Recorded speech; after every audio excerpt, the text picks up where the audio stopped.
Hello everybody! Welcome to my world.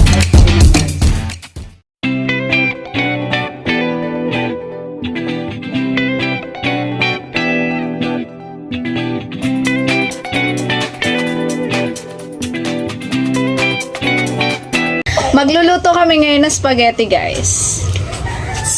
Pakita mo naman yung mga ingredients natin. This is a simple version of spaghetti. Yes. So, huwag na yung may Ay. presyo.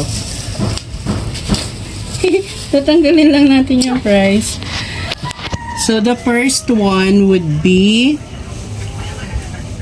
Filipino style spaghetti. perfect. And also, we have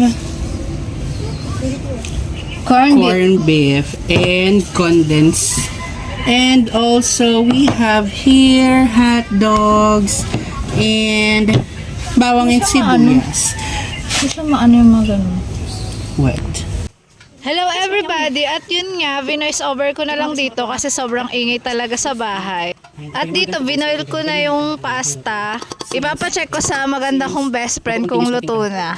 Yun na nga, luto na nga at dinidrain niya na nga dito at ang ganda kaya dito. Charis. We'll make sure na drain talaga to kaya gumagamit talaga kami ng sala. Sana mga guys.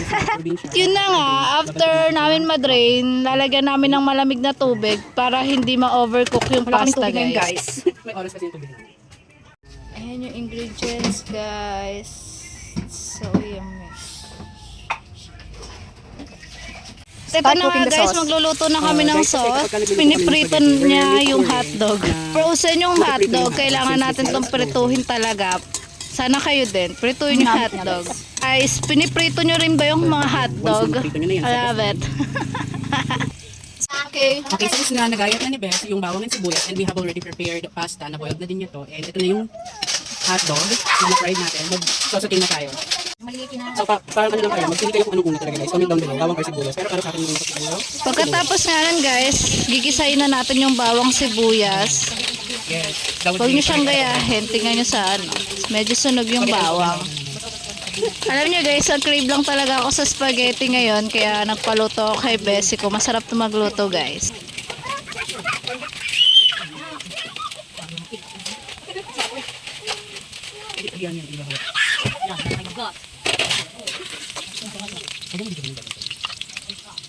At nasunog ang bawang.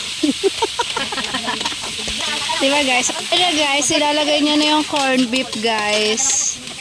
Wala kasing giniling eh. Nagtitipid kami guys. Kaya corned beef lang muna yung nilagay namin. Pero ang sarap niya guys.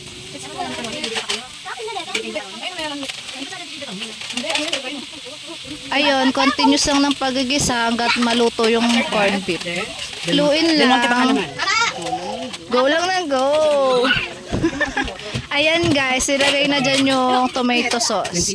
Filipino style tomato sauce by Del Monte. Baka naman. Ilagay niya na yung betchin.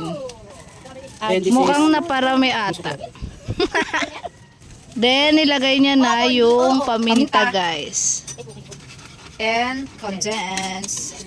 Ajino mo to, baka naman. And then, yung condense na. Nilagay niya na yung condense. Ay, naharangan, bes. Ang laki. Charis. At may nagmotor. Isang ingay talaga dito sa amin. Nasa ano kasi kami, Probinsya. bundok ng tralala. Ayan guys, dito nga nilagay na nga yung hotdog. Last na yan. Tapos nanamitan na lalagyan na ng asin, konting asin para ano balanse yung lasa. Tapos okay na siya. Luto. So yummy. Look oh. Sarap. Kakain na kami ng merienda.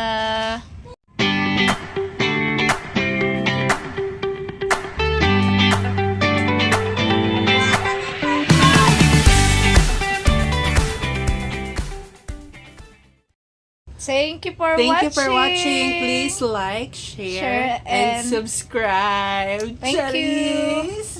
Peace up.